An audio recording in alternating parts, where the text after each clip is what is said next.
जिन शासन जिन वाणी सदा जयवंतो श्रमण संग सदा अविचल मंगल हो।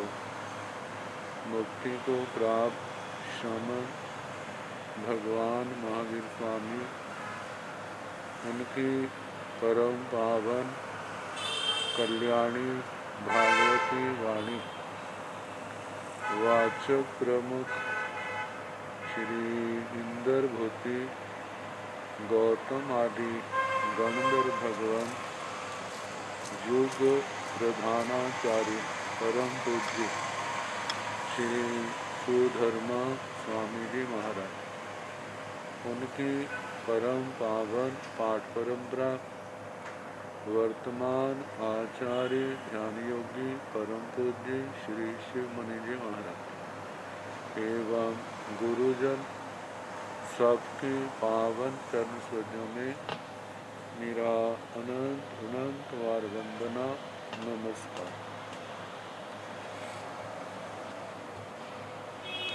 आगम परिषद में विराजमान वरिष्ठ मुनिराज, अन्य मुनिवृंद, परमादरणीय भगवती स्वरूपा महासाध्वी, व्याख्या प्रज्ञप्ति जिनका दूसरा नाम भगवती सूत्र की वाचना प्रारंभ है। प्रथम शतक का प्रथम उद्देशक और उसकी पहली प्रश्नों की लड़ी प्रारंभ हुई। 9 प्रश्न कल बता रहे थे। चल माने चलिए आदि 9 सूत्रों का वर्णन, चलते हुए को चला कहना, जिसकी उदीर्णा हो रही है उसको उदीरित कहना, जिसको भोगा जा रहा है उसको वेदित कहना, जो क्षय हो रहा है उसको क्षीण कहना, और जिसका छेदन हो रहा है उसको छिन्न छेदन हो गया ऐसा कहना, जिसका भेदन हो रहा है उसका भेदन हो गया ऐसा बोलना, जो जल रहा है उसको जला, जो मर रहा है उसको मृत, और जिसकी निर्जरा हो रही है उसको निर्जीर्ण कहना। तो एक व्यवहारिक रूप में स्थूल क्रिया होती है और एक सूक्ष्म क्रिया होती है। क्रिया का छोटा रूप और बड़ा रूप। अब जैसे कोई व्यक्ति एक स्थान से दूसरे स्थान पर जाता है तो ऐसा तो है नहीं कि सीधा जंप लगा के वहां पहुंच जाता है, एक क्षण में वहां पहुंच जाता हूं। उस अंतराल के ऐसे हिस्से बन जाते हैं,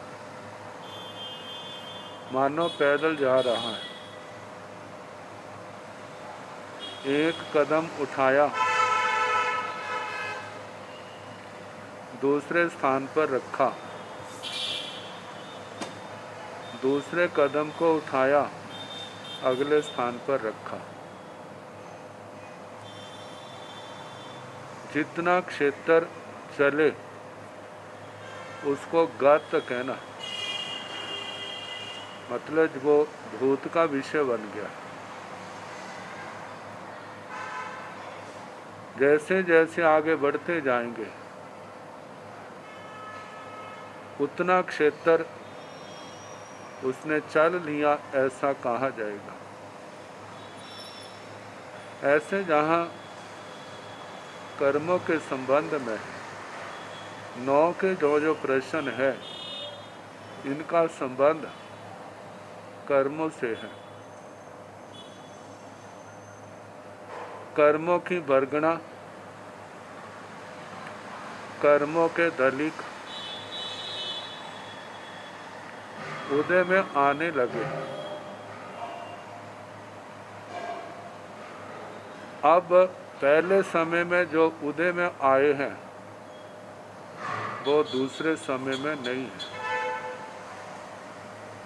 जो दूसरे समय में कर्म उदय में आए हैं वो पहले समय वाले नहीं, और वो तीसरे समय वाले भी नहीं। हर समय उदय में आने वाले कर्मों के दली कहो, कर्मों की वर्गणा कहो, वो क्या है? अलग अलग है। तो जो कर्मों की वर्गणा पहले समय में उदय में आई, तो जब उदय में आई हैं तो अपने स्थान से चली हैं। पहले अचलित थी, फिर उसके बाद चलायमान हुई। पहले समय में उदय में आकर के उसको भोग लिया, और अगले समय में उसकी निर्जरा होगी। दूसरे समय में दूसरे कर्म आए, उस समय उसको भोग लिया, और अग्रिम समय में उसकी निर्जरा होगी। अब प्रति समय ऐसे ही चल रहा है। तो ऋजु सूत्र की अपेक्षा से वर्तमान केवल एक समय का है। यदि पहले समय में जो कर्म उदय में आया, मतलब चला, तो चले को चलायमान, चलता हुआ कहते हैं, तो वो कार्य उसी समय हो गया। पहले समय में जो कर्म उदय में आए उसी समय भोग लिए, और अगले समय में उसकी निर्जरा होगी। तो कहा जा रहा है कि जिस समय जो कार्य होने लगा वह कार्य उसी समय हो गया। इसलिए किए जाते को किया कहना, किया जाता हुआ जो वर्तमान का रूप है, और जो कृत है जो भूत का रूप है। क्रियमान के लिए या चलायमान के लिए वर्तमान का प्रत्यय है, और चलित के लिए निष्ठा प्रत्यय है कत, जो भूतकाल के लिए आता है। कहते हैं यदि पहले समय की क्रिया उसका कार्य उस समय नहीं होगा तो दूसरे समय तो उसकी क्रिया है नहीं, फिर वो कार्य कैसे होगा? क्योंकि दूसरे समय जो क्रिया हो रही है वह अग्रिम कार्य को कर रही है। तीसरे समय की क्रिया वह दूसरे समय के कार्य को नहीं, वह तीसरे समय के कार्य को कर रही है। ऐसे जैसे जैसे आगे बढ़ते जाते हैं, कर्म का दलिक, उसका उदय काल असंख्यात समयों का है। प्रति समय वो उदय में आ रहा है और उसको भोगा जा रहा है, अगले समय में उसकी निर्जरा होती जा रही है। तो जहाँ पर बताया जो चल रहा है उसको चला कहना, मतलब जो कर्म उदय में आया, उदय में आने के लिए चल रहा है, तो उसके लिए भूतकाल का प्रयोग करना। ये ऋजु सूत्र की नए की अपेक्षा से ऐसा कहा जाता है। तो इस प्रकार चल माने चलिए, चलते हुए को चला कहना। दूसरा उदीरिज माने उदीरिये, जिस कर्म की उदीर्णा हो रही है, जिस समय उदीर्णा हुई उस समय उसको उदीरित कहना, मतलब इसकी उदीर्णा हो गई, क्योंकि ये एक ही समय की क्रिया है। दूसरे समय होने वाली क्रिया और होगी और उसका कार्य भी क्या होगा, और होगा। दूसरे समय की क्रिया से दूसरे समय का कार्य होगा, तीसरे समय की क्रिया से तीसरे समय का कार्य होगा। तो इसका मतलब जो दूसरे समय क्रिया हुई है उस समय दूसरे समय का कार्य होगा, तो प्रथम समय जो क्रिया हुई है उसका कार्य जो है प्रथम समय में ही हो गया। तो क्रियमान किया जा रहा है, कृत हो गया। इस प्रकार चलते को चला कहना। जो कर्म की उदीर्णा हो रही है, तो जिस समय उदीर्णा हो रही है उस समय उदीरित कर्म जो है वो उस समय उनकी उदीर्णा हो गई, ऐसा कहना। तीसरा है बेज माने बेये, जिस कर्म को भोगा जा रहा है, वेदा जा रहा है, भोगा जा रहा है, उसको वेदित कहना। क्योंकि जो कर्म जिस समय भोगा जा रहा है वह कर्म तो उसी समय भोगा गया। दूसरे समय में जो कर्म भोगा जा रहा है वो दूसरे समय में भोगा गया। तीसरे समय में जिसको भोगा जा रहा है वो तीसरे समय में भोगा गया। ये नहीं है कि पहले समय में भोगा और मतलब के भोग रहा था और अगले समय में उसको भुक्त कहना, क्योंकि अगले समय में तो दूसरी कर्म वर्गना जो है जो भोगी जा रही है। तो जो कर्म जिस समय भोगा जा रहा है उसको उसी समय भुक्त जे शब्द कहना। आगे पहिज माने पहीने, जो कर्म जिस समय क्षय हो रहा है, मतलब हो करके जैसे क्षय हो रहा है तो उसको उसी समय क्षीण कहना। जिस समय कर्म क्षय हो रहा है जो उस समय का कर्म था वो उसी समय क्षीण हो गया।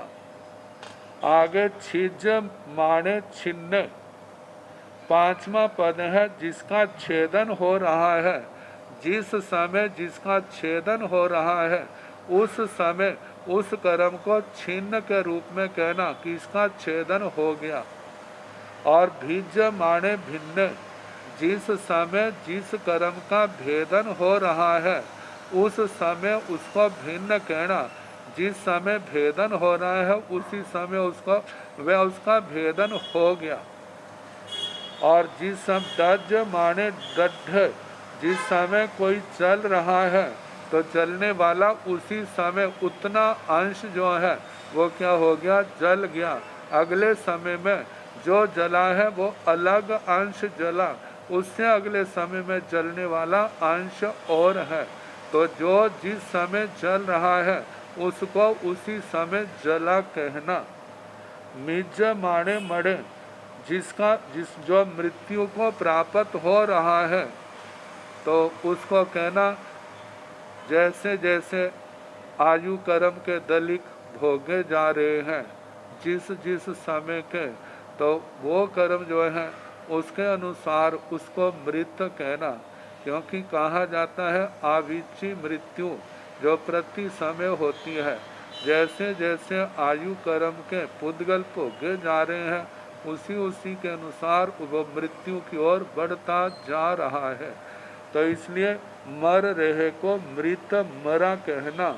निजृज माने निजिन्न, जिस कर्म की निर्जरा हो रही है तो उस समय उसके लिए कहना इसकी निर्जरा हो गई है। कहते हैं यदि ऐसा ना माना जाए तो क्या होगा कि यदि पहले समय का कार्य पहले समय में नहीं हुआ तो वह दूसरे समय में कैसे होगा। क्योंकि उसके लिए अब दूसरे समय में क्रिया नहीं की जा रही। ऐसे तीसरे समय में किया जाने वाला कार्य जो है वह दूसरे से भी अलग है। तो इसलिए दूसरे समय का कार्य दूसरे समय में हुआ, तीसरे समय जो क्रिया हुई है तो उसका कार्य उसी समय हुआ, तीसरे समय में हुआ। ऐसे चौथे समय में जो क्रिया हुई है उसका कार्य चौथे समय में ही हो गया। इस प्रकार अलग अलग समय का कार्य जिस समय हो रहा है उस समय वह हो जाता है। इस प्रकार कहना। श्री गौतम स्वामी जी ने कहा, भगवान क्या हम ऐसा कह सकते हैं? तो भगवान ने कहा, हंता गोयमा हाँ गौतम, चल माने चलिए, चलते हुए को चला कहना। उज्जाव से उदीरिज माने उदीर्य, जो उदीर्यमान है, जिसकी उदीर्णा हो रही है उसको उदीरित कहना। जिसको भोगा जा रहा है उसको वेदित कहना। जो क्षीण हो रहा है उसको क्षीण कहना। जिसका छेदन हो रहा है उसको छिन्न कहना। जिसका भेदन हो रहा है उसको भिन्न कहना। जिसका दहन हो रहा है उसको दग्ध कहना। जो मर रहा है उसको मृत कहना। जिसकी निर्जरा हो रही है उसको निर्जीर्ण, निर्जरा हो गई ऐसा कहना। अब ये दो दो शब्दों का प्रश्न है। पहला शब्द जो है वो वर्तमान काल का सूचक है और जो दूसरा शब्द है वो भूतकाल का सूचक है। तो कहा जा रहा है कि वर्तमान में जो क्रिया हो रही है तो उसके लिए गौतम स्वामी ने यही पूछा कि भगवान वर्तमान काल की क्रिया के लिए क्या हम भूतकाल का प्रयोग कर सकते हैं कि उस समय वो कार्य हो गया? तो भगवान ने कहा हाँ ऐसा ही है। चले को चला कहना, उदीर्यमान को उदीरित, वेद्यमान को वेदित, प्रक्षीयमान को या प्रहीयमान को प्रहीण, छिद्यमान को छिन्न, भिद्यमान को भिन्न, दह्यमान को दग्ध और म्रियमान को मृत, निर्जीर्यमान को निर्जीर्ण ऐसा कहना। और देखा जाए ये सारे ही प्रश्न कर्म के संबंधित हैं। अब कर्म उदय के लिए चले, भोगा और उनकी निर्जरा होगी। अब इसी दशा को बताया जा रहा है। जैसे कई बार हम देखते हैं ना, जैसे घास काटने की मशीन होती है, रोई काटने की मशीन होती है, तो कट्ठा सा उसके आगे डाल देते हैं और कैसे गरारियों के माध्यम से, पटों के माध्यम से वो आगे आगे बढ़ता जाता है। और जो जो जहाँ पर घास काटने के टोके हैं, जो जो उसके आगे आता जाता वो उसी समय क्या हो जाता है, कटता जाता है। तो पहले समय में जो कटा वो और है, दूसरे समय में कटा वो और है, तीसरे समय में कटा वो और है। तो जो पहले समय में कटा है उसकी क्रिया पहले समय में ही हो गई। दूसरे समय में जो कटा है, काटा है, तो दूसरे समय की क्रिया क्या है, और है। ऐसे कर्म के संबंध में जो जिस समय कर्म उदय में आ रहा है उसको उसी समय क्या किया जाए, भोगा जा रहा है।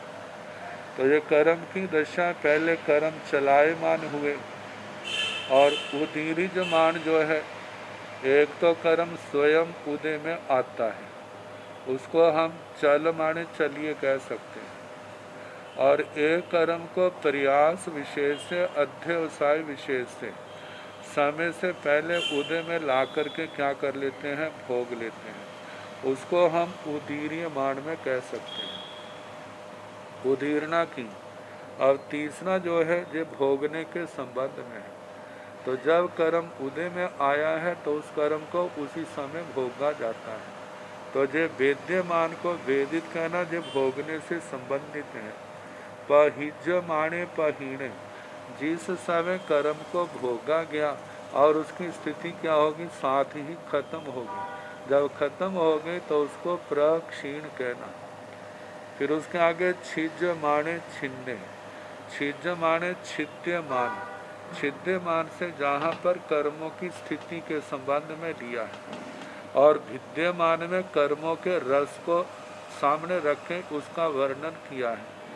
कहते हैं है तो दोनों ही कर्म, लेकिन स्थिति जो कर्म की स्थिति के खंड हैं वो और हैं, और रस के जो दलिक हैं वे और हैं।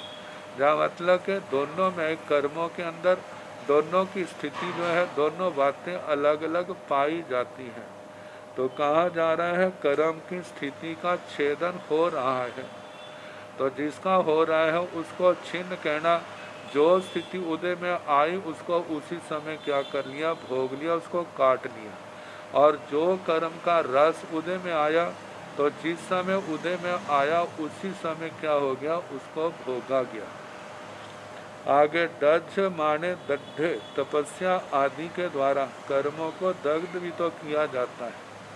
तो जिस समय तपस्या की जा रही है, कर्म उदय में आ रहे हैं, तो वो कर्म उसी समय क्या हो रहे हैं, जल रहे हैं। जिस समय तपस्या कर रहे हैं उसी समय वो कर्म भी जल रहे हैं, और उसी समय वो वर्तमान का के साथ भूतकाल का रूप बन रहे हैं। आगे मिज माणे मड़े, मृय मान को मृत कहना। ये ऐसे है, कहा जाता है कर आयु कर्म के दलिक हैं।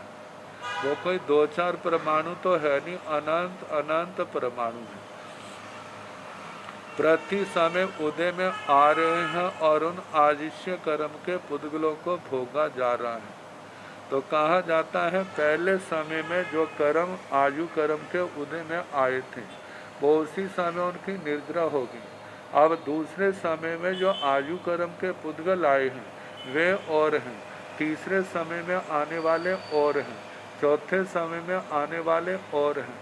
ऐसे चलते चलते जीवन का जो अंतिम समय है, उस समय जो उदय में आने वाले कर्म हैं वे क्या है, और हैं।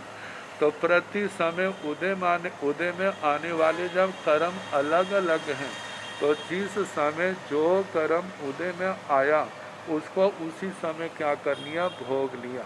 तो कहा जाता है एक तो आयु का समुच्चय रूप से पूर्ण रूप से खत्म होगी, एक तो व्यवहार में तो उसको मरण कहा जाता है। निश्चय दृष्टि से देखा जाए तो जैसे जैसे आयु कर्म के पुद्गलों को भोगा जा रहा है उसी के अनुसार उसका मरण भी साथ साथ में होता जा रहा है। जैसे कहते हैं नदी में, समुद्र में, सरोवर में लहरें उठती हैं। जैसे एक लहर किनारे पर आई वो खत्म होगी, दूसरी लहर आई किनारे पर वो भी खत्म होगी, तीसरी लहर किनारे पर आई वो भी साथ में खत्म होती गई। इसी प्रकार आयु कर्म के पुद्गलों का समाप्त होना मृत्यु है। जैसे जैसे उदय में आ रहे हैं वैसे वैसे उसकी मृत्यु हो रही है, और व्यवहार में तो जब पूर्ण खत्म हो जाएंगे तब मृत्यु कहा जाएगा। लेकिन इस ऋजु सूत्र न्याय की अपेक्षा से जैसे जैसे आयु कर्म के पुद्गलों का भोग हो रहा है उसी के अनुसार उस वैसे वैसे मृत्यु हो रही है, और देखा जाए व्यवहारिक मृत्यु की ओर वो क्या है, बढ़ रहा है। तो इस प्रकार म्रियमाण को मृत कहना और निर्जीर्यमाण को निर्जीर्ण कहना, जो जिसकी निर्जरा हो रही है, क्योंकि जिस समय कर्म भोगा जाता है और कर्म निस्सार हो जाता है और वो आत्मा से अलग हो जाता है, आत्मा से अलग होने को क्या कहा जाता है, निर्जरा हो गई। तो जिस कर्म की जिस समय निर्जरा हुई है, आत्मा से अलग हुआ है, उस समय कहना जे कर्म आत्मा से अलग हो गया। जब अलग हो रहा है उसी समय उसके लिए इस शब्द का प्रयोग करना अलग हो गया। तो जैसे जो गौतम स्वामी ने कहा, भगवान महावीर स्वामी ने कहा कि जो इसी प्रकार है जैसे आपने कहा है। चल माने को चलिए कहना, उदीरिज माने को उदीरिय, बेज माने को बेय, पहिज माने को पहीण, छिज माने को छिन्न, भीज माने को भिन्न, दज माने को दग्ध, दह्य मान को दग्ध, म्रिय मान को मृत और निर्जीर्य मान को निजिन्न मान निज रिज माने निजिन्ने ऐसा ही कहना। मतलब जो गौतम स्वामी ने कहा, भगवान ने कहा जो इसी प्रकार है ऐसा ही कहना। व्याख्या के अंदर इन्हीं बातों का विशेष करके वर्णन किया जा रहा है जो बताई गई। अब इसके आगे इन प्रश्नों के 2 हिस्से किए हैं, पहले 4 और दूसरे 5। पहले 4 को उत्पन्न पक्ष कहा है और दूसरे 5 को विगत पक्ष कहा है। यदि पहले 4 केवल ज्ञान के कारण है तो दूसरे 5 सिद्ध गति मोक्ष के कारण है।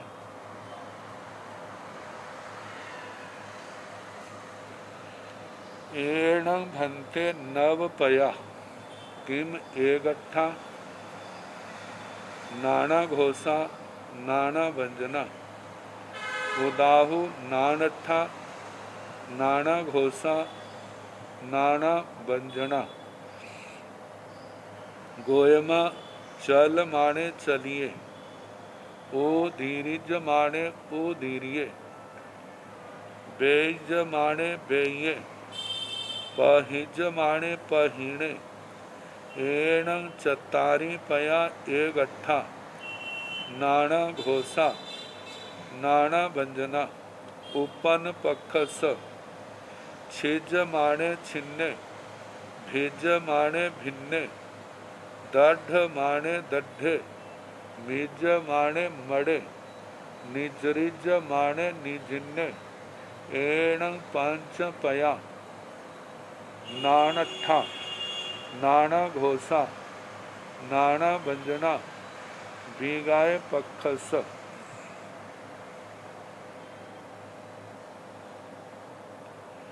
एण भंते नवपया भंते हे भगवन एण जेह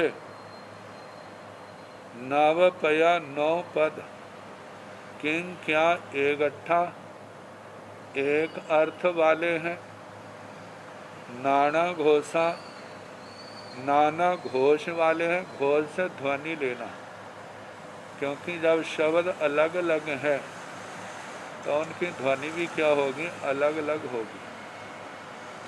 नाना व्यंजना इन 9 पदों के क्या व्यंजन अलग अलग है, भिन्न भिन्न है। उदाहु अथवा नानट्ठा पहले में तो कहा क्या एक अर्थ वाले जो 9 पद हैं, अब दूसरे में कहा कि नानट्ठा अलग अलग अर्थ वाले हैं, प्रत्येक पद का अलग अर्थ है।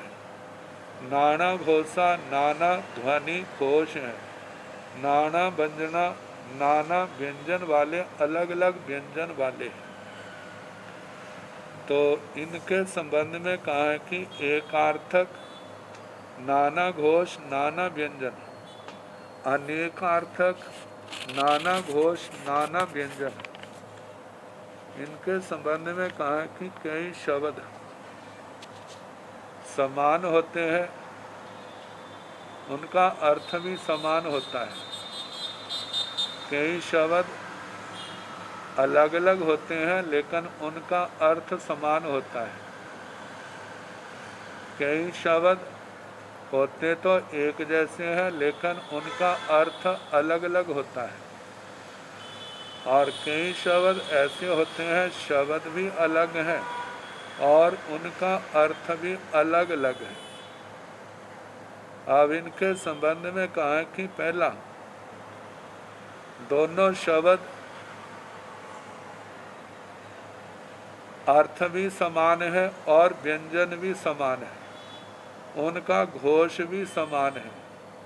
जैसे क्षीर क्षीर, इस शब्द का 2 बार प्रयोग किया, दोनों पदों का अर्थ दूध है, दोनों पदों में अक्षरों की भी समानता है। तो ये कैसे शब्द हैं, समानार्थक और समान व्यंजन। ये पहला भंगा है चौबंगी। और दूसरा है कई पद समान अर्थ वाले, और भिन्न व्यंजन वाले होते हैं। अर्थ तो एक समान है, लेकिन शब्दावली अलग अलग है। जैसे कहते हैं क्षीर और पय। क्षीर का अर्थ भी जहाँ पर दूध है, और पय जो है उसका अर्थ भी दूध है। वैसे पय शब्द पानी के लिए भी आता है, लेकिन दूध के लिए भी आता है। जब हम क्षीर और पय, पय शब्द का अर्थ दूध करेंगे, तो ये शब्द इनके व्यंजन अलग अलग हैं, इनकी ध्वनि अलग अलग है, लेकिन इनका अर्थ क्या है? एक समान है। ये दूसरा भांगा। और तीसरा भांगा है कई पद ऐसे होते हैं उनका अर्थ तो भिन्न भिन्न होता है, किंतु व्यंजन समान होते हैं। जैसे ना दो प्रकार का दूध है, एक तो गाय का दूध हो गया, दूसरा आक का दूध। आक अर्क कड़वा होता है, एक थोहर भी होता है। उनको कट लगाओ तो सफेद रंग का दूध की तरह निकलता है। अब देखने के लिए दोनों क्षीर है,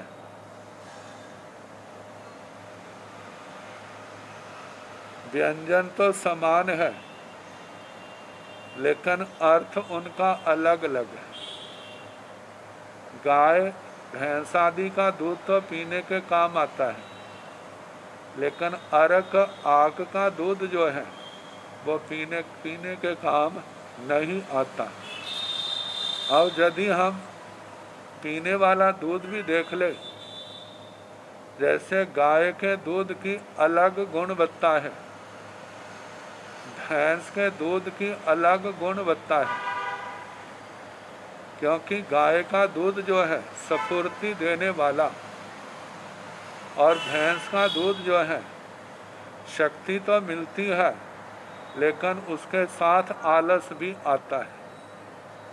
तो दोनों की गुणवत्ता में ऊपर से तो दूध एक समान है, व्यंजन उनके एक समान है, लेकिन गुणवत्ता की दृष्टि से अर्थ अलग अलग हो जाता है। ऐसे बकरी का दूध है, भेड़ का दूध है, ऊँटनी का दूध है, आगे शेरनी का दूध है, सबकी अपनी अपनी गुणवत्ता है। ऊपर के लिए क्षीर क्षीर ये शब्द तो एक है, ध्वनि एक है, लेकिन अर्थवत्ता में उसका वो बदल जाती है। तो ये तीसरा भांगा। और चौथा भांगा ऐसा है, कई शब्द ऐसे भी होते हैं जिनका अर्थ भी अलग होता है, व्यंजन भी अलग होते हैं। जैसे घाट पट, घाट शब्द अलग है, पट शब्द भी अलग है। पहले शब्द का अर्थ घड़ा है और दूसरे का अर्थ कपड़ा है। शब्द भी अलग, व्यंजन भी अलग, ध्वनि भी अलग, और उनका अर्थ भी अलग है। ऐसे जो 4 प्रकार के शब्द कहे हैं, तो इनको लेकर के कहा है कि हे भगवान, निजे 9 पद एक अर्थ वाले हैं, नाना घोष वाले हैं, नाना व्यंजनों वाले हैं। उदाहु अथवा नाना अट्ठा अनेक अर्थों वाले हैं, नाना घोषा नाना ध्वनि वाले हैं, नाना व्यंजना नाना व्यंजनों वाले।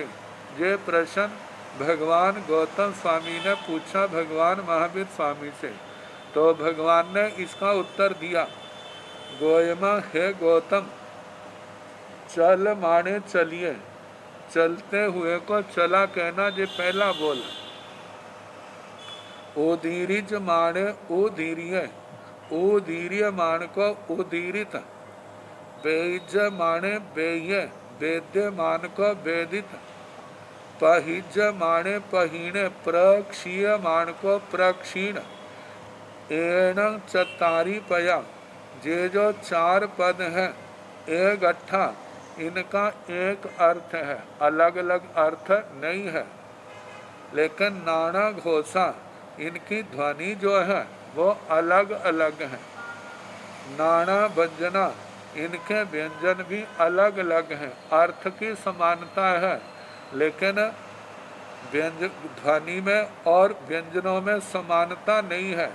जब उत्पन्न पक्ष जब उत्पन्न पक्ष की दृष्टि से कहा है, उत्पन्न पक्ष जहाँ पर केवल ज्ञान का लिया है, कहा जाता है कर्म उदय में आएंगे, उनकी उदीर्णा करेंगे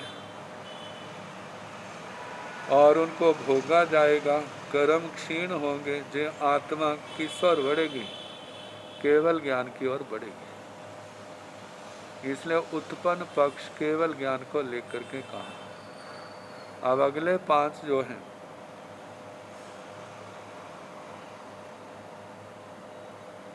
छिद्यमाने छिन्ने,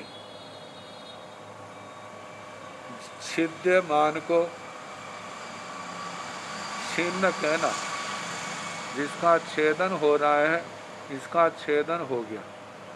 भिद्यमाने भिन्ने, भिद्यमान को भिन्न कहना, जो जल रहा है। दड्ड माने दड्ढ, उसको दग्ध।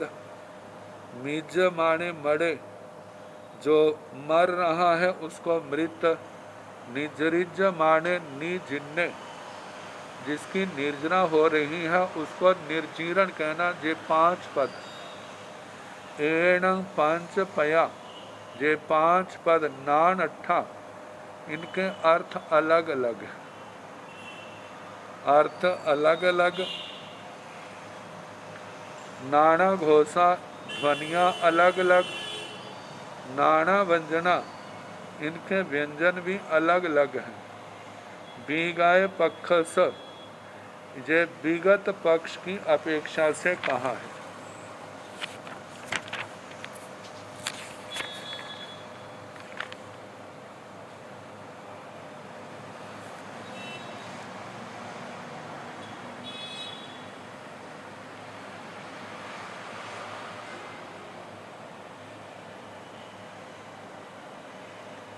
इन प्रश्नों के संबंध में कहा है, एक पक्ष केवल ज्ञान की दृष्टि से, दूसरा पक्ष जो है वो मोक्ष की अपेक्षा से है। केवल ज्ञान और मोक्ष दोनों ही क्या है, मांगलिक है। शास्त्रकारों ने वैसे तो सीधा मंगल नहीं किया, लेकिन मांगलिक प्रसंग शुरू किया है। तो मांगलिक प्रसंग होने के कारण से अदृश्य रूप से, अज्ञात रूप से इस आगम का मंगलाचरण भी हो गया। तो ये 9 प्रश्न, चल माने चलिए, उदीरिज माने उदीरिये, बेइज माने बेइये, पहिज माने पहिणे, छिज माने छिन्ने, फिज माने भिन्ने, दड्ड माने दड्ढे, मिज माने मड़े, निजरिज माने निजिन्ने, इन 9 पदों का वर्णन किया। अब इनका अर्थ है, जितना हम बार बार इनका अनुप्रेक्षा करेंगे, चिंतन करेंगे, उतना अर्थ जो है वो हमारे सामने आएगा। और हमने इसको पढ़ करके छोड़ दिया, फिर उसके बाद उसका चिंतन ना करें, तो जो कुछ थोड़ा समझ में आया है वो भी विस्मृति के गर्त में चला जाएगा।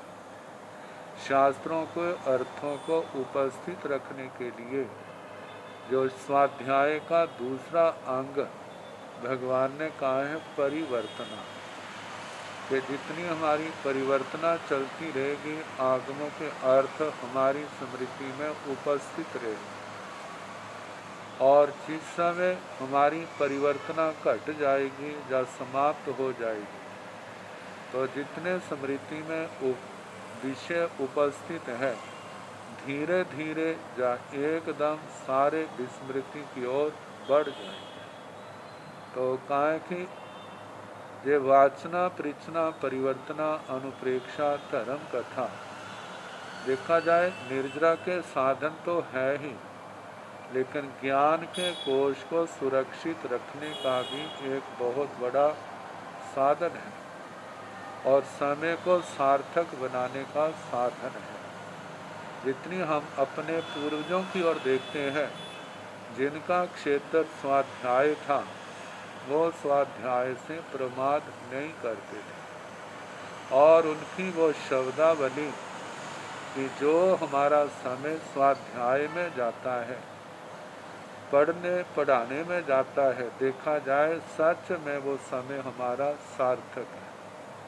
जो व्यर्थ की बातों में समय जाता है, वो हमारा समय क्या है? वो मतलब बर्बाद है, उसका हमें लाभ नहीं कमाया। तो हर कोई अपने समय का लाभ उठाए। साधना के क्षेत्र में उसके लिए स्वाध्याय का मतलब के वाचना, परीक्षना, परिवर्तना, अनुप्रेक्षा, धर्म कथा, इन सब का वर्णन किया गया है। अब इस अगला सूत्र करने से पहले जो मैंने एक बात करनी है, भगवती सूत्र जो है समुद्र के समान है। उपधान तप का मैंने वर्णन किया था। उपधान तप चलना चाहिए। तो मैं देखता हूँ प्राय करके व्रतों वालों के तो नाम आते हैं, आंगलों वालों के। अब व्रतों वाले की जिनके व्रत हो रहे लगभग हो सकता है वो वर्षी तप वाले होंगे। और वैसे तो हमारे भी एक दिन छोड़ करके 2 संतों के व्रत तो रहते हैं, लेकिन आगम वाचना में आंगलों का होना आवश्यक है। जो जिनके वर्षी तप चल रहे हैं, अपने नियम से उपवास की तपस्या चल रही है, वो तो चले, लेकिन इस तपस्या के साथ आंगिल तपस्या का होना जरूरी है। इस बात का संबंध मतलब कि जो भी वाचना सुन रहे हैं, साधु साध्वियाँ हैं, श्रावक श्राविकाएँ हैं, वे भी आंगिल तपस्या करके इस मतलब जिसको व्यवहार भाषा में इस वाचना के इस दुर्लभ अवसर में अपना योगदान वो दे सकते हैं।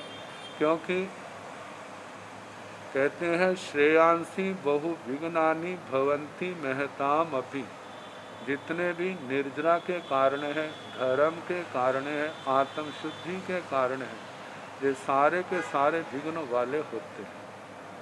और धर्म के कार्य में और कार्यों में विघ्न आए चाहे ना आए, लेकिन लगभग धर्म के कार्यों में विघ्न तो अवश्य ही आते हैं। उन विघ्नों को हटाने के लिए हमारे गुरुजनों ने, हमारे आचार्यों ने, पूर्वजों ने उपधान तप का संदेश दिया है। जैसे हमारा जो उपधान तप चलता रहेगा, हमारी वासना भी निर्विघ्न रूप से चलती रहेगी।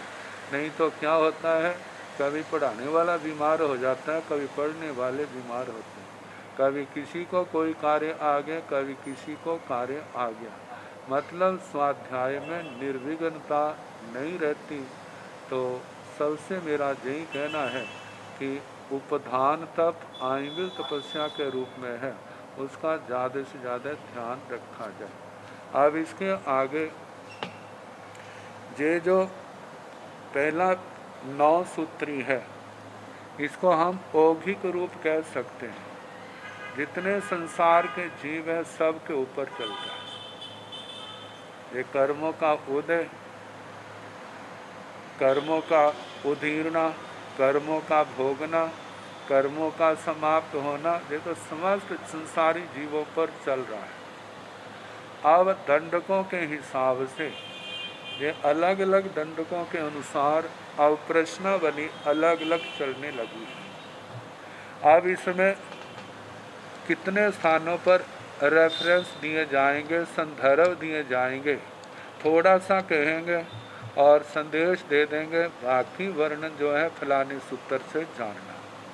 और जिनके भी इस भगवती सूत्र में नाम आते हैं, वो लगभग मतलब के सारे सूत्र करा दिए।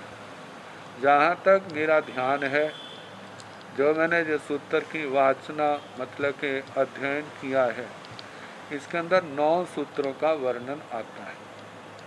जैसे प्रज्ञापना सूत्र, जीवाभिगम सूत्र, राज प्रश्नीय सूत्र, औपपातिक सूत्र, आचारंग सूत्र, स्थानंग सूत्र, दशाश्वतस्कंद सूत्र, नंदी सूत्र, अनुयोग द्वार और उसके साथ आवश्यक सूत्र। इन सूत्रों के नाम आते हैं कि किसी के 1-2 बार आते हैं कि किसी सूत्र, किन्हीं सूत्रों के तो कदम कदम पर उनके नाम आते हैं और वो नाम आज से क्या हो जाएंगे, शुरू हो जाएंगे उनका नाम देना। लेकिन वो सारे इसने पहले करा दिए, क्योंकि जिसने नहीं पढ़े हैं वो सोचेगा ये तो मैंने वर्णन पढ़ा नहीं है, लेकिन जहाँ ये बता देंगे इससे आगे का वर्णन वहाँ से जानना उस सूत्र से। तो निर्याण भंते केवयं कालं ठीपणता गोयमा जहन्नेण 10 वा सहसायं उपोषेण 33 सागरोमायं ठीपणता निर्याण भंते केवई कालस आणवंती वा पाणवंती वा उससंती वा निससंती वा जहाँ उसास पये निर्याण भंते आहारठी जहाँ पन्वनाय पड़मय आहारु देसय ताहा भाणियब्बं गाहा ठी उसासा हारे किंबा आहारेंती सब्बो वावी कई भागं सब्बाणि व कीसव भुजो परिणमंती निर्याण भंते केवयं कालं ठीपणता। जहाँ पूछा है भगवान नारकियों के कितने काल की स्थिति है, तो हमने तो जो स्थिति के संबंध में केवल नारकियों का नहीं, प्रज्ञापना सूत्र में जहाँ स्थिति पद आया था वहाँ तो पहली नरक से लेकर सर्वार्थित तक सभी की स्थिति का क्या कर दिया था, बता दिया था। तो जहाँ नरक का प्रकरण है ये तो केवल समुच्चय रूप से बताया, लेकिन प्रज्ञापना सूत्र में तो एक एक नरक की आयु का जघन्य उत्कृष्ट कितनी है, फिर उसके अंदर भी अपर्याप्त काल कितना है, पर्याप्त काल कितना है, जो सारा वर्णन कर दिया था। तो पहला प्रश्न भगवान नारकियों के कितने काल की स्थिति कही है। गोयमा जहन्नेण 10 वा सहसाय उपोषेण 33 सागरोमाय ठीपणता। हे गौतम, जघन्य से 10,000 वर्ष और उत्कृष्ट से 33 सागरोपम की स्थिति कही है। निर्याण भंते केवई कालस आणवंती वा पाणवंती वा उससंती वा निससंती वा। हे भगवान, नारकी कितने काल में, मतलब उनका आनमन प्राणमन उश्वास निश्वास लेते हैं, मतलब इनका श्वासोश्वास कितने समय का है। तो वहाँ पर बताया था अभिक्षणं, बार बार इनका श्वासोश्वास होता है। श्वासोश्वास पद उच्छ्वास पद में प्रज्ञापना में 24 के 24 दंडकों का सबका श्वासोश्वास के संबंध में वर्णन आया था। तो जहाँ कहा है जहाँ उश्वास पे, जैसे प्रज्ञापना सूत्र के उच्छ्वास पद में वर्णन आया था, वह सारा नारकियों के श्वासोश्वास का वर्णन कहना। निर्याण भंते आहारठी। हे भगवान, नारकी क्या आहार की अभिलाषा वाले हैं, क्या वो आहार करते हैं। जहाँ पन्वनाय पड़म पय आहारु देसाय तहाँ भाणी अभंग। जैसे प्रज्ञापना सूत्र में जो आहार पद आता है और उसके प्रथम उद्देशक में जीवों के आहार का वर्णन किया है, कैसे करते हैं, कितनी दिशाओं का होता है, कितना ग्रहण करते हैं, वो सारा वर्णन आया था। तो कहा प्रज्ञापना के आहार पद में प्रथम पद में जैसा कहा ताहा भाणियब्बम, वैसा जहाँ पर कहना चाहिए। गाहा गाथा है जो संग्रहणी गाथा, जहाँ की स्थिति, स्थिति का मतलब कितने काल की स्थिति नारकियों की। उश्वास आहारे श्वासोश्वास आहार किंबा आहारंती, मतलब उनका आहार क्या होता है। फिर आगे सब्बो भावी कितनी दिशाओं से होता है, क्या 6 दिशा का होता है, 5 दिशा का होता है, 4 दिशा का, 3 दिशा का। तो कहा जाता है सब्बो मतलब कि सर्व जितने भी त्रस्काय के जीव है सबका 6 दिशाओं से होता है। 5, 4, 3 दिशाओं का ये तो स्थावरों का होता है, स्थावरों का भी उनका जो लोक के किनारों पर पाए जाते हैं, निष्कुट प्रदेश जो कोणों के रूप में होते हैं, उनके अंदर है। जितनी दिशा में आलोक है उतनी दिशाएं आहार की 6 में से कम हो जाएंगी, लेकिन 3 दिशाएं तो कम से कम लोक की होती ही है। तो कहा है कि मध्य में है तो 6 दिशा का, नहीं तो 5, 4, 3 दिशा का इतना आहार होता है। कई भागम सब्बाणी व कितने भाग का आहार करते हैं, क्या सारे पुद्गलों का आहार कर लेते हैं। कीसवा भुजो परिणवंती, वो जो आहार के रूप में पुद्गल लिए थे वो किसके रूप में परिणत होते हैं, इसका वर्णन जे श्वासोश्वास का श्वास पद में और आहार का आहार पद से जो प्रज्ञापना सूत्र के अध्ययन किए थे उनसे जो सारा जानना। अब इसके आगे है नेरयाण भंते पुब्बाहारिया पोगल्ला परिणया आहारिया आहारिज्यमाणा पोगल्ला परिणया अनाहारिया आहारिज्यमाणा पोगल्ला परिणया अनाहारिया अनाहारिज्यमाणा पोगल्ला परिणया गोयमा नेरयाण पुब्बाहारिया पोगल्ला परिणया आहारिया आहारिज्यमाणा पोगल्ला परिणया परिणमंती अनाहारिया आहारिज्यमाणा पोगल्ला नो परिणया परिणमी संति अनाहारिया अनाहारिज्यमाणा अनाहारिज्यमाणा पोगल्ला नो परिणया नो परिणमी संति नेरयाण भंते पुब्बाहारिया पोगल्ला चिया पुच्छा जहाँ परिणया तहाँ चिया भी एवं उवचिया भी उदीरिया बेया निजिन्ना गाह परिणया चियाय उवचिया उदीरिया बेयाय निजिन्ना एक कम्मी पदम्मी चौविहा पोगल्ला होती। इसमें आहार के संबंधित प्रश्न है। जब आहार किया जाता है तो आहार का जब परिणमन होता है तो मनुष्यों का तो 7 धातुओं के रूप में परिणत होता हुआ शरीर क्या है, हड्डियां क्या है, इंद्रियां क्या है, इन सब के रूप में परिणत होता है। और निसार पुद्गल जो रह जाते हैं वो मल के माध्यम से शरीर से बाहर आ जाते हैं।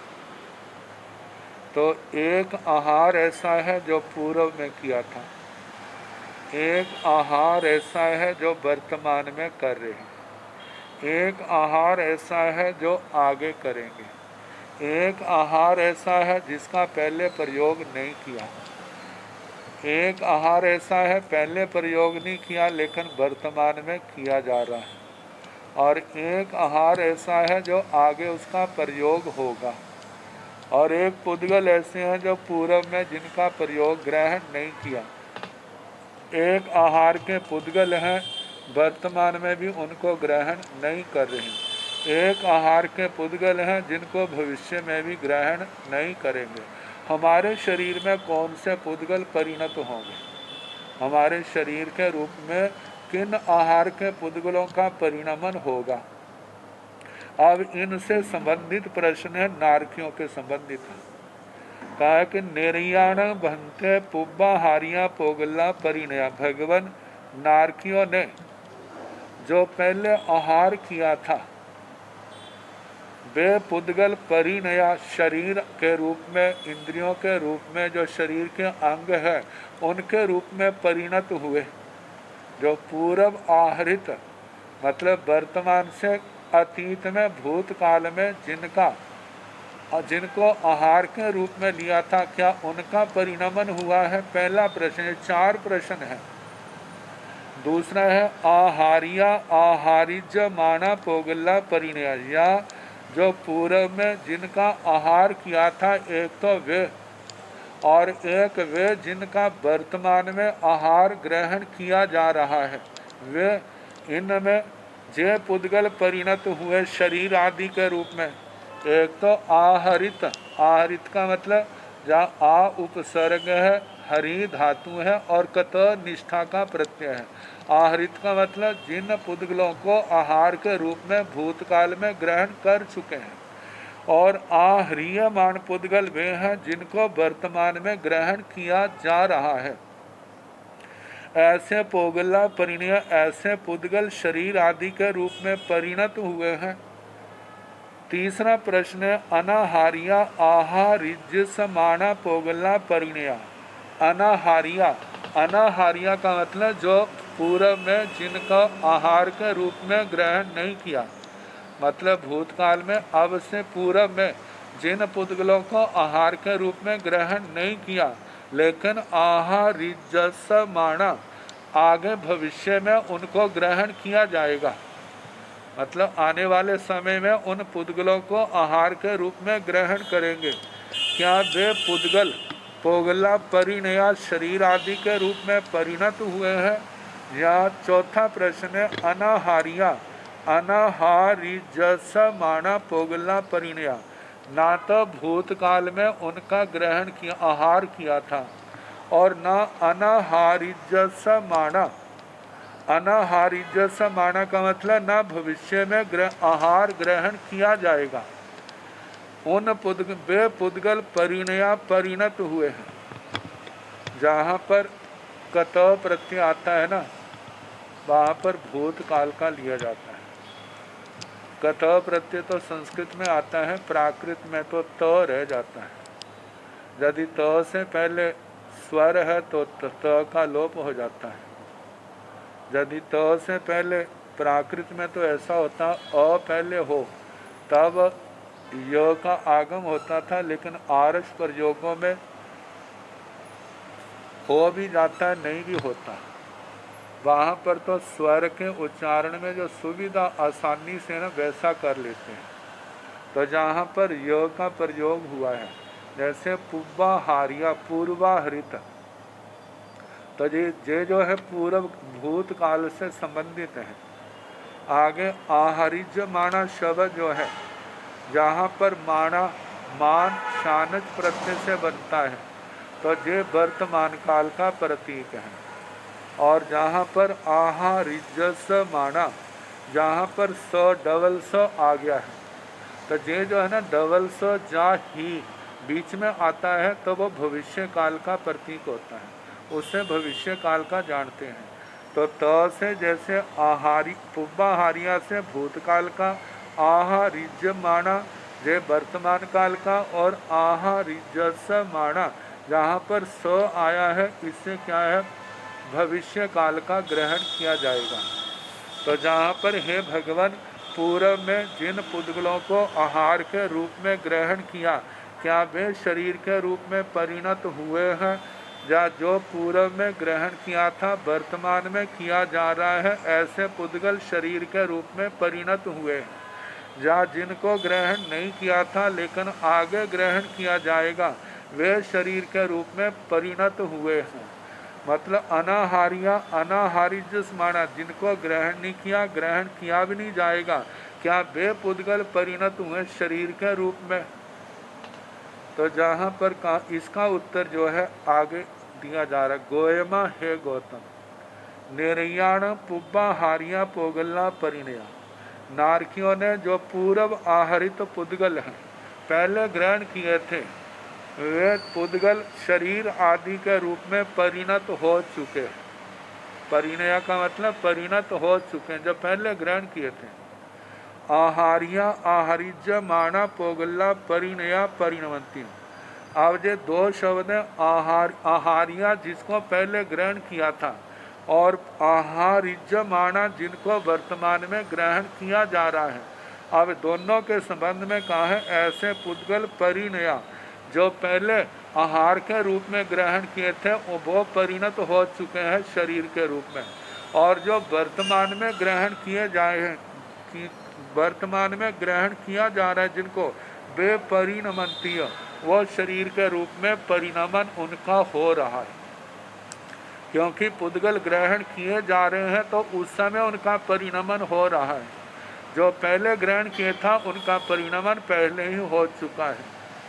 अब तीसरा प्रश्न है, अनाहारिया आहारिज समाना पोगला नो परिणया परिनिमिषंति। जिन पुद्गलों को पूर्व काल में ग्रहण नहीं किया भूतकाल में, लेकिन वर्तमान काल में, लेकिन आहारिज समाना भविष्य काल में ग्रहण किया जाएगा, तो ऐसे पोगला पुद्गल नो परिणया, जिनको ग्रहण ही नहीं किया वो परिणत कैसे होंगे। लेकिन आगे ग्रहण किया जाएगा तो परिणमिसंति, उनका परिणमन हो नहीं रहा, जब ग्रहण करेंगे उस समय उनका परिणमन होगा। तो परिणमिसंति जो है ये भी भविष्य काल की क्रिया है। अनाहारिया अनाहारिज समाना पोगुल्ला नो परिणया नो परिणमिसंति। जिन पुद्गलों का आहार ग्रहण नहीं किया और ना आगे ग्रहण किया जाएगा, वे पुद्गल ना तो शरीर के रूप में परिणत हुए हैं और ना ही आगे होंगे। अब अगले जो प्रश्न है, निर्याण भंते पुब्बाहारिया पोगल्ला चिया, ये तो आहार ग्रहण किया और परिणमन हुआ या नहीं इनके संबंध में था। अब पुद्गलों का चय भी होता है, उपचय भी होता है। चय होता है पहली चिनाई और दूसरी चिनाई क्या है, वो उपचय है। जैसे पेंट करते ना, एक बार तो सीमेंट के ऊपर पहले सीमेंट के लिए पहली बार पेंट किया, फिर उसके बाद दूसरी बार किया। पहला तो चय है, दूसरा क्या है, उपचय, तीसरा भी उपचय है। अब ये आगे उपचय के रूप में रहेंगे। ऐसे शरीर के अंदर पुद्गलों का चय उपचय होता है, कर्मों का भी तो चय उपचय होता है ना। एक कर्म बांधे, फिर उसके बाद और बांधे और बांधे और बांधे, ऐसे चय उपचय चलता रहता है। इनके संबंध में चय उपचय और उदीर्णा वेदना निर्जरा, इनके संबंध में ये प्रश्नोत्तर होंगे, तो कल जैसे समय होगा कराने का प्रयास